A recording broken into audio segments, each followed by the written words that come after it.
All right, Chicago Bulls Central, we have a legend in the building.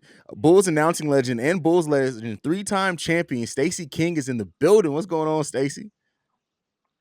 Hey, what's going on, my man?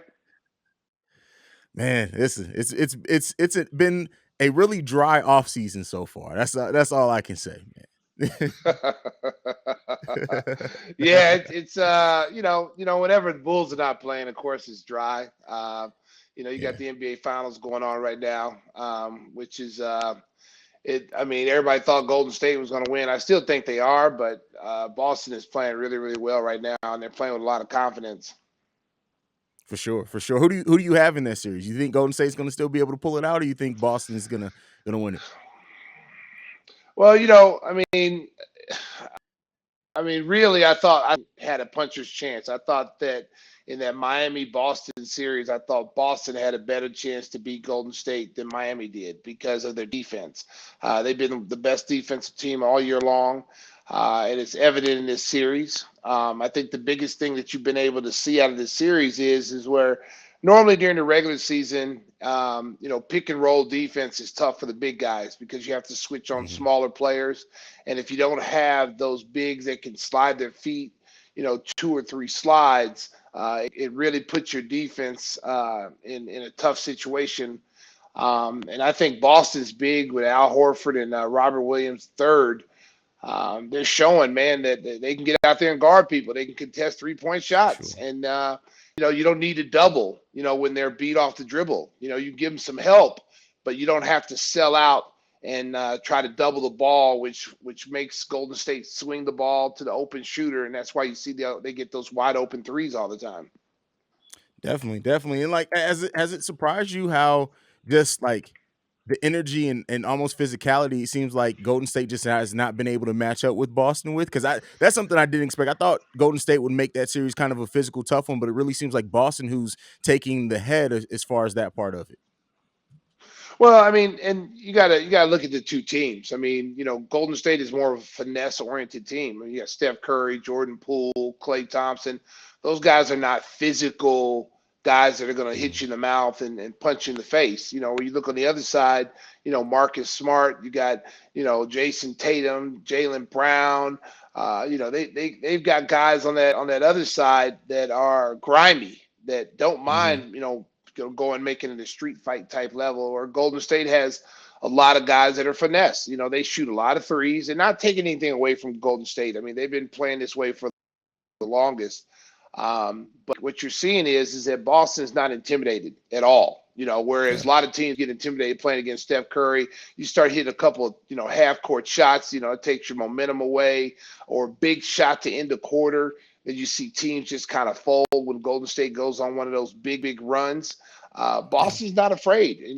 They've had a couple of runs in this series where Golden State, had some big runs. They answered it. That game two, where they came back and they were able to get that third quarter, and after sustaining a run by Golden State and winning that game. And the thing that I've kind of compared this to, and you would be able to speak from this from firsthand experience, like, is this similar to when you guys with the Bulls beat the Lakers in the finals? Because the way that I've seen is that you have the team that everybody kind of thought was going to be able to come in and run with it. They've been there before. A younger team's first time in the finals, and they're really playing excellently in the finals and matching that the veteran team in the ways that I think people didn't really expect coming in. It's very similar because Boston had to. They've been to the Eastern Conference Finals. There's Yeah. levels to this. It's not just like you one year you play out your mind and you get to the finals. We had to get our butts kicked by Detroit, and Yeah. Detroit was the bully on the block for us, and we felt like once we got past the bully on the block, there was nobody could beat us ever. Yeah. And so that's why we went on one of our legendary runs. We won those three peats, and then they had a second three-peat. We had to go through some adversity, and Boston some adversity. They lost in the Eastern Conference Finals before. They've lost in the second round. They had turmoil this year early in the season where they were talking about, breaking up Jalen Brown and Jason Tatum because they didn't know if they could Mhm. play together. Smart was supposed to be traded. Al Horford was gone, and they brought him back. So they've had a lot of things go on that most teams don't have to experience, and they've been able to persevere from it, and that's why you see a different Boston team in the finals. Definitely, and that's a great point. And you talked about like the continuity of Boston and keeping that team together, not deciding not to pull the trigger on trading Marcus Smart. Let's link this back to the Bulls. Like this season was amazing in certain stretches for the most part of the season, and down the stretch, the Bulls kind of they faltered a little bit. Played, had some injuries. They've had a lot of adversity that they faced. And now we're in the offseason where we're looking at Zach LaVine's going to re-sign or not. I do expect him to be back. I think that just makes the most sense. But a lot of fans are calling for players to be traded, moves to be made, things like that. Where do you sit with this Bulls team? Do you think that they have to make the big move, or do you think it's going to be the smaller tinkering on the bench, bringing in some veterans, things like that are really going to help this team take it to the next level in next season? Well, I think the number one priority is get Zavine back. And Yeah, that's the number one priority. Once you get him in the fold, you already got it tomorrow. You got, Lonzo Ball is going to be healthy next year. Caruso, Vooch is final year of his contract. So I believe, honestly, I think you're going to get a great Vooch because it's a contract year. And this yeah, may be, his last big contract. So he's going to come out balling. And that's going to help us as well. So once you get Zach in the fold, now it's about building the pieces around those guys. Because you got to remember, we still had Kobe White, who's a young player. We got Patrick Williams, who's coming back full healthy this year.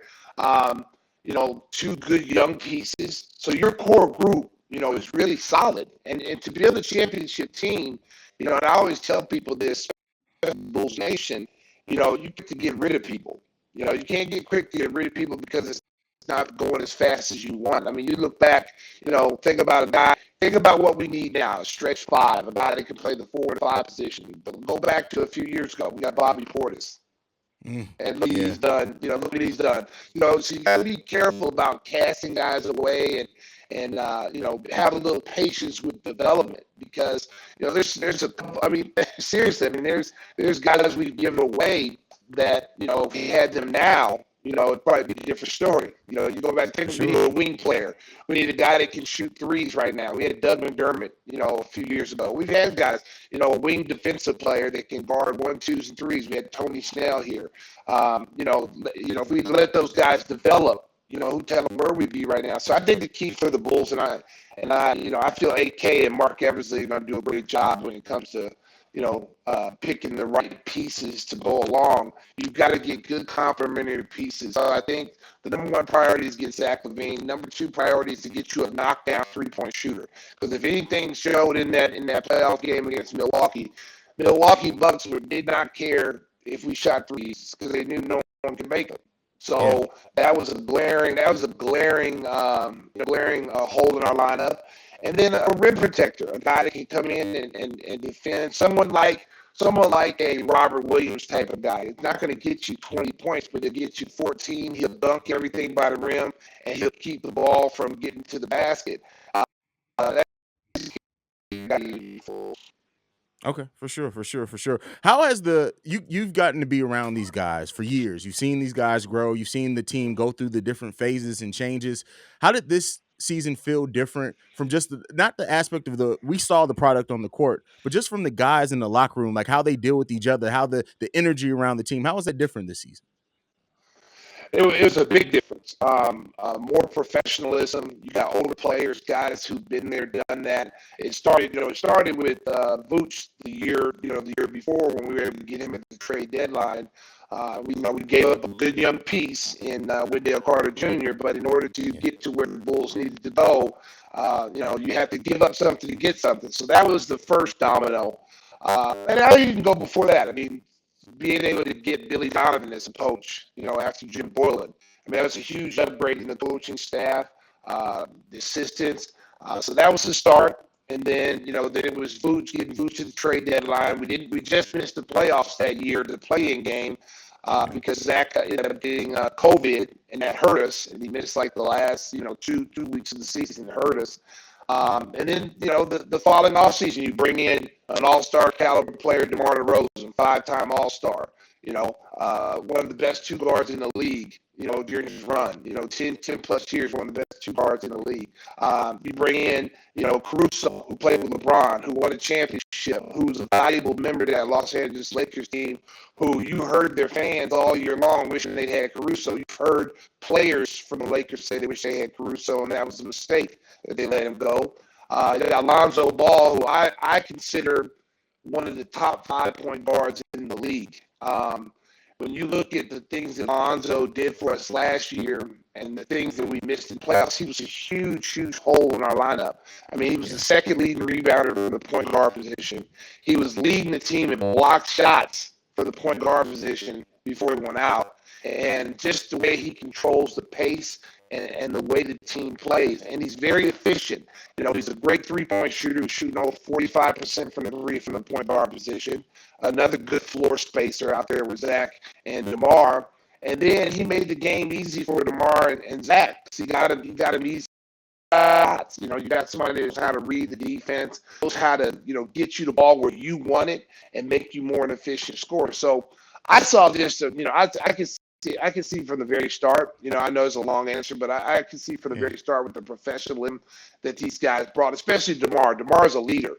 He's one of those guys, he's not one of these guys who's going to yell and scream and beat his chest. And, he leads by example. His work ethic is impeccable.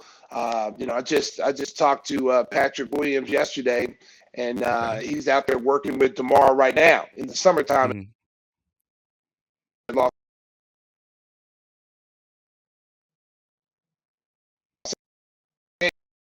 Their workouts start at 5 in the morning till 6 o'clock at night. They're doing something constantly, and you can tell that's what leaders do, and young players follow them.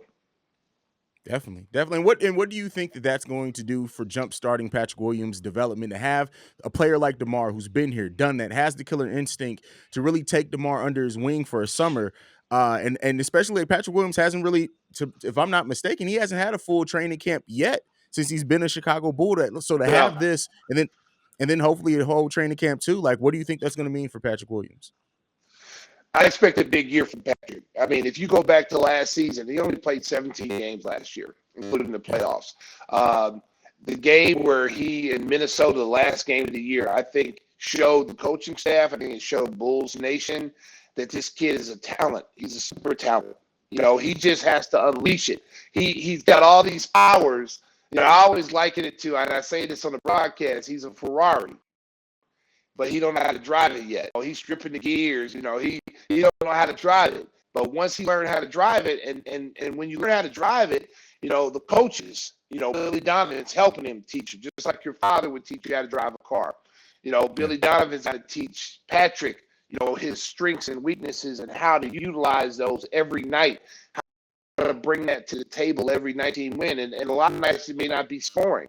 It might be rebounding, assists, controlling the pace, hitting clutch buckets in transition, dunking people, getting the crowd into it, getting your teammates into it. And I think, when you look at that last game of the year in Minnesota, he had 30-some points. I mean, he dominated the game. And, a lot of people said, well, Minnesota didn't have all their starters out there. Well, they sit their older starters. They sit Karl Anthony Towns, D'Angelo Russell, but they had, they had kid Anthony out there. Anthony, what's his last name? The jumping dude, Anthony Edwards. Yeah. They had Anthony Edwards out there, and they had Patrick Beverly. They had all their starters. Covington. They had all their starters. But he dominated that game, and I thought that was great for him because he finally realized. I thought he realized, like, hey, look, you know what? I can be in this league and I can do some amazing things. I just got to put it to work and see it, go do it. I thought he had a good playoff game. I thought that first playoff game he was a little nervous. But if you look at his numbers, he got better every single game. He ended up, I think, averaging 12 points a game in that playoff series. He had a couple of 20-point games in that playoff series. Had some good rebounding games, and he had to guard Giannis the whole time. So, I think his future's bright. I know his name comes up in a lot of trades, trade talks. The Bulls are reluctant because honestly, that's AK and Mark's first draft pick. And they drafted him 4. And so it's hard to give up on a kid who's got that kind of talent. For sure, for sure. And Patrick Williams' talent is we barely scratched the surface of it, I feel. And like one thing that I saw, especially in that Minnesota game and also in summer league too, before the season started, is he's a better facilitator than I was thinking. And I wonder if that's going to be something that Billy Donovan tries to use a little bit more next season, because if you have your power forward being able to really facilitate some, that really opens up the floor for like Alonzo Ball, with the way that Alonzo Ball is able to shoot and things like that. What do you think about Patrick Williams facilitating part of his game? Well, I underrated part of his game. I think people really don't know that this kid can actually handle the ball. He was a point guard in high school, so he's got guard skills at 6'9". He could be kind of very similar to, but more offensive inclined, like a Draymond Green, which allows your guard out and run in transition. DeMar and Zach, I mean, that's a deadly combination on the break. You get them out on the wing running. You got Lonzo Ball at 6'6" running too. You got a bunch of finishers at rim. If you got a 6'9" guy to get the ball off the glass, start the break, that puts so much pressure on you defensively, because you got to stop the ball. Who you going to stop the ball with? It's going to be a mismatch, because most times people get back in transition, they just run into the closest man. So Patrick Williams, with the ability to put the ball on the floor and get some thrust and attacking, and then being able to make a decision. Do I go all the way to the rim and hit him with the Dr. J Statue of Liberty dunk, or do I throw a lob to the right side of the Zach, lob to the left side over there, or hit Zoe, break it to the basket for a dunk? So that transition, I see, is really is going to be an important part of their games this year, because when they get out and run, when they did this year early in the season, I mean, they put so much pressure on you defensively, and that's the reason why they were one of the best teams in the league in the beginning of the year. Definitely. And another young player that I do want to talk about before we move in to the next thing I want to ask you about, Io DeSumo. Like, what the fact that we got that type of value, the second round pick, the way that he learns the game, he's a sponge. Like the sky, do you agree the sky's the limit right now for Io DeSumo? Like, it's hard to put a cap on how good this kid could be, because he just looks so good and he takes in so much information every play of every second of every game. But go ahead. Well, he was a steal of the draft. I mean, this kid is supposed Yeah. to be in the top 15. His resume speaks for itself. He was a winner at the high school level, won championships at the high school level, got to Illinois. They definitely should have went a lot further with him and Cockburn, but it wasn't his fault. It wasn't his fault. So, and he proved he was a winner at Illinois. The thing about Io is he's a Chicago kid. Chicago kids are built differently. They're built differently. Their mindset, they got that warrior mindset. And plus he had a chip on his shoulder from going all the way down to in the third and the second round. So, we got to motivate Io. And I think even if he win the first round, we'd got the same kind of, because that's his mentality. I watched his games in Illinois, and I thought, he's a good combo guard. He's strong. He can defend. He's a guy that you could plug in different places. And so when he got here, it wasn't wrong. I thought I found out he was a better ball handler than what I thought, because he got to play a lot of point guard. Because I looked at him more in college, more as a combo guard, a guy that could play someone, but be kind of more of a two. And when he got here and I saw him, and I was really impressed with the way he could control the tempo of the game. Because you remember, he didn't play early. He didn't play early because we had a healthy roster. He was getting like crumb minutes, and then some injuries started happening, and then it got to the point where probably about 9-10 games into the regular season, Billy Donovan recognized that the kid can play defense. The one thing he can do is play defense, and that's what got him on the floor was his defense. And then once he started showing that, I can guard top-level guards, I can guard, pretty much anybody on the floor, he became part of the rotation, and then his offensive game kicked up. Now, I think, when people were looking at him, when they were scouting him, they were probably thinking he wasn't a good three-point shooter. He wasn't going to translate into the NBA as a shooter. So, therefore, that's probably why they put some nicks on his name. But the one thing they missed out on is what kind of heart a kid has. I get tired of people who never played the game that scout these kids, and they've never played themselves, but they want to sit there and talk about a kid doesn't do this, doesn't do that. Look at his body of work. When you're evaluating these kids, you see him one time, you see him one game. You go check out on one game, he has a bad game. Now you think the kid can't play, but you're not looking at the body of work. What are the intangibles? What does he do that makes his team win? and he has all that. He has that it factor, and it was evident this year in his rookie year. That's why he made the second team all rookie team, and that's why he was one of the best rookies in the league this year. Absolutely, absolutely. So talking about the rookie that we had this past come year, the Bulls have the 18th pick in the 18th overall pick in the draft this year. Is there any prospect that you look at and you say, I really would love to see him in a Bulls uniform? Well, I mean, 18 is tough. He's picking in the first round this year. Last year it was Yeah, second round. 18, when you get to 18, it's a value pick. It's the best available player at that time because most of the guys, there's going to be some guys moving up and down the draft boards. As some people are going to be falling. You see it every year. You see a guy, like a Michael Porter Jr. who's supposed to be the number one pick, and all of a sudden he gets some, back injury, slides all the way to 14. And Denver gets a number one pick at 14, and that's turned out in Denver. He's turned out to be a very good player. Yes, his back is hurt, but that's something they said it's not going to be long term. So for the short term, a lot of people passed on him because of that back injury. So you're going to see a lot of guys go up and down the draft, the board, and the Bulls have done really good. Haize record, here in Chicago. He's hit home runs. They do a great job of evaluating guys, interviewing. There may not even be first round material right now, but their board is first round material and need player. So yeah, when you're looking at that draft pick at 18, you're trying to get the best available player and a player that can actually help you and come in and play right now. Not someone that says, "Oh, we're 2 or 3 years away," because this team is not. You need players that can step in and play right now because, you got DeMar, I think 2 more years. You got Booz, his contract's up this year. So the window is there, but it's not as big as it was last year per se. You know what I'm saying? yeah, Because you got to remember too, other teams are going to get better. yeah, Atlanta's a team that was a 4 seed last year, the year before, and then struggled out the gate this year. They're going to be a good team.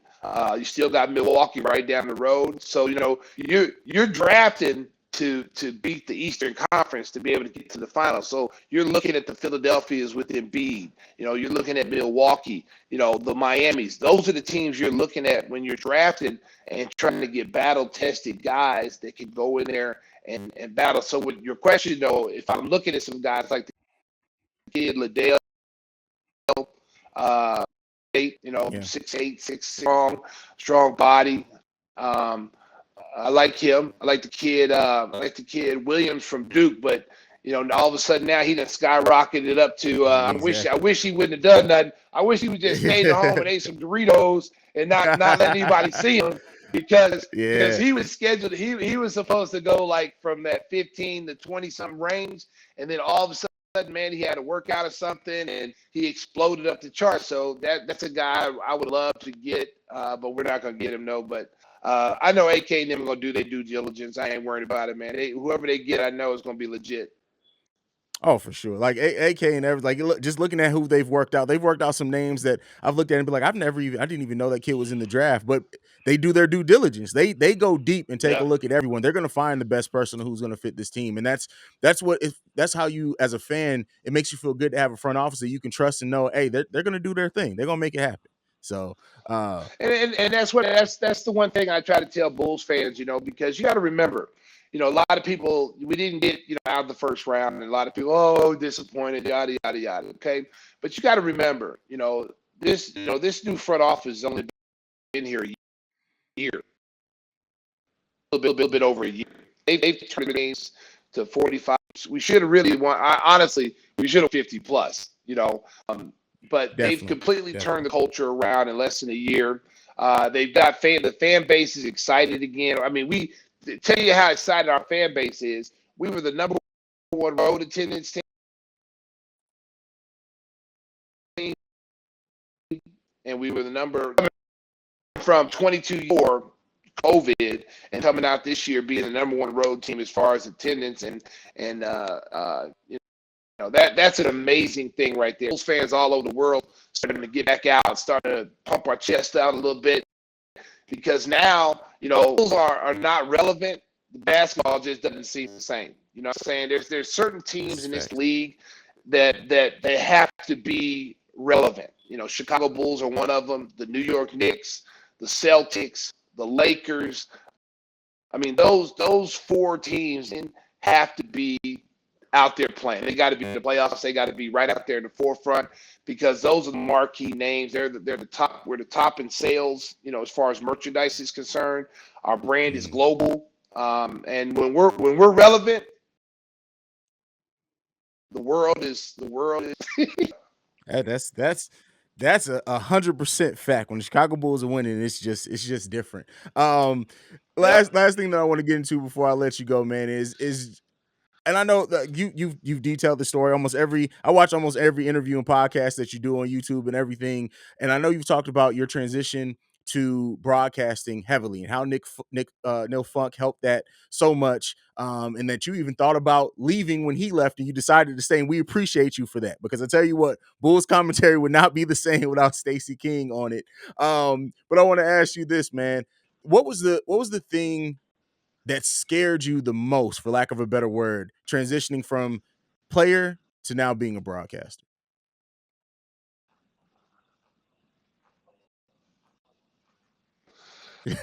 Um, for me, from high school to college to the professional level, I've always been in front of a camera. I've always been on Yeah. winning teams, so I've got that comfortability of being able to talk in front of people, in front of the camera. So it was kind of an easy transition for me, you know. And then being at Oklahoma, you know, I was on a top 3, 5 team in the country every year. We were always on NBC, CBS, ESPN. I'm constantly in front of cameras. I went to school for journalism and public relations, so I kind of understand how that works. I used to write for the school newspaper. I thought I was going to be a journalist as far as like with the newspaper, you know, the print. Mhm. And who knew, you know, 20, 25, 30 years later that the newspaper would be irrelevant now. You know, everything's about internet, everything's about podcasts and everything now. So, uh, but I think the biggest thing for me is the person that I've had, it translates in everything that I do. Translate when I do Bulls games. If you meet me in the streets, I'm the same person. It's not an act. You know, I'm wild and crazy. If you watch my podcast, give me the hot sauce podcast, man, my Absolutely. personality just comes out. You know, and I think Yeah. when I tell young podcasters or young kids who want to be in the media, you know, I tell them first of all, you know what you're talking about. Number one, Mhm. know what you're talking about. Have your facts. Have your facts, have your details. I's dotted, T's crossed. Second thing is to be informative, but also don't be informative. Where people, get tuned out. Where you're talking too much about one thing. You're beating a dead horse. That's another thing. And then have fun. Have That is the key. fun. To work every day. If I'm a garbage man, you better believe I'm gonna have fun doing what I'm doing, because if I'm doing what I'm doing, that means every day I'm getting up to go to work and I want to be at work. If I got a job where I'm like, oh, woe is me. Oh, I gotta go to this job. Oh, it's so boring. You're never gonna put the maximum effort you know, into reaching the goals that you want to reach if you have that type of attitude. So you got to love what you do. You got to have a passion about it. And if you do those things, man, I mean, everything. And listen, podcast is the way of the future. I mean, it's Yeah. if you ain't on podcast right now and getting on this ground floor as it's building towards the future, you sleeping, man. You're getting caught lacking. And so it's not easy, as you know. I mean, you got to Yeah. do a lot of stuff to get. There's going to be a lot of ups and downs. And you got to. It's a slow growth. You got to grow your podcast. You got to get your loyal fan base, people who are tuning in every week. You got to give them what they want every week, and continue to build on that every week. And if you do those things, man, your podcast go be off the chart. Definitely. And to your point, like the thing with, I think people forget too, because it has been around for so long, that podcast is still very much in its infancy. People are still figuring out how to monetize, like promote and all this on podcast, and it's still growing at an exponential rate. And so, yeah, I mean, and but the key, I want to go back to what you said earlier too. First off, whatever you podcast, because you can have a podcast about anything, make sure you're passionate about it. Yeah. I talk about the Bulls every Yes. single day, and you know why? Because I would be talking about the Bulls every single day if I had a podcast or not. Like that's Yes. literally, I live it. So Exactly. like Exactly. if you are in love with what you're talking about, then all the work, all the effort, all the energy that has to go into it all the time, if it's a labor of love, you don't even think about it. So Well, it's funny because, like, if you like reading books, if you like to do, you want a movie every week, you could do anything on podcasts. You just have an idea, and the key to that idea is like a spinning wheel that's spinning, 1,000 miles a minute. The key now is to get that wheel on the ground, and once it hits the ground, you're off and running. And so your content, like you said, you have to be passionate about it. yeah. Not agree with you. I mean, listen. I'm like Nipsey Hussle, sending mixtapes out my truck when I got my podcast going. I don't have no big, I don't got ESPN working. I ain't got all these people pushing it. My podcast I built on its own, off my own name and my own heart. And I got one of the best podcasts in the country right now, not just in Chicago, but in the country. And I don't have the big boys pushing me because Yeah. I chose a podcast. I want to do it my way. I don't want nobody to tell me what I can say, what guests I can have on. You can't say this, you can't say that, because that's not me. I'm real. I'm 100% authentic. And so, with people who are listening to my podcast, that's what they get, and that's what they want. They want to see what they see on TV. They want to see, anytime they've heard me do an interview, they want that person. And so that's who I am. I'm not fake. I'm 100% real. And like I said, I know how hard it is to get your podcast going. So that's why Yeah. like me personally, because I always people like, "Where's my podcast? You don't come on the small people podcast." Like, man, I'll come on anybody podcast. All you gotta do is ask me. If you ask me, I'll Yeah. come on. So so I got no problem with that. And I'm always about helping other people. Like I mean, like, if I get help you boost your views and all that, hey, I'm down with that, man, because I'm all about helping. And I also understand how hard it is to start a podcast. Plus, I also listen to people's podcasts. I listen to your podcast. I listen to a lot of people's podcasts. So I get an idea of like what I can do. Okay, I like what he did there. You know what I'm saying? I And feel I that. expect you to do that on mine. You know what I'm saying? Yeah. Like we just got on Twitch. We just got on Twitch recently, and I didn't Mhm. know nothing about Twitch. I ain't gonna lie. I know it was a gamer thing, but I didn't know nothing about it. Yeah. But also, it's another platform to reach people because now my show is now being on Twitch is live compared to tape delay where we tape it, we put it on YouTube, or you get the Mhm. audio version, on iTunes or whatever. Now you can actually catch me in studio in a live setting and see us cutting up, laughing, having a good time, unedited. You know what I'm saying? Yeah. So it gives another platform for people to see you do different things. And we jumped that dude, and I tell you, that was a smart move. That was a smart move. Well, I love it. It's awesome. See, and the Twitch thing is honestly been something that's been a little intimidating to me because it's not as easy. I thought it was going to be like similar to YouTube. I created the channel, I haven't started really posting it yet because I got in there, started moving around. I'm like, oh, this is different. But yeah, Yeah. but it's amazing. Like it's so many different avenues, and each platform has its own unique thing. Like you said, Twitch being live, and that's a different type of interaction.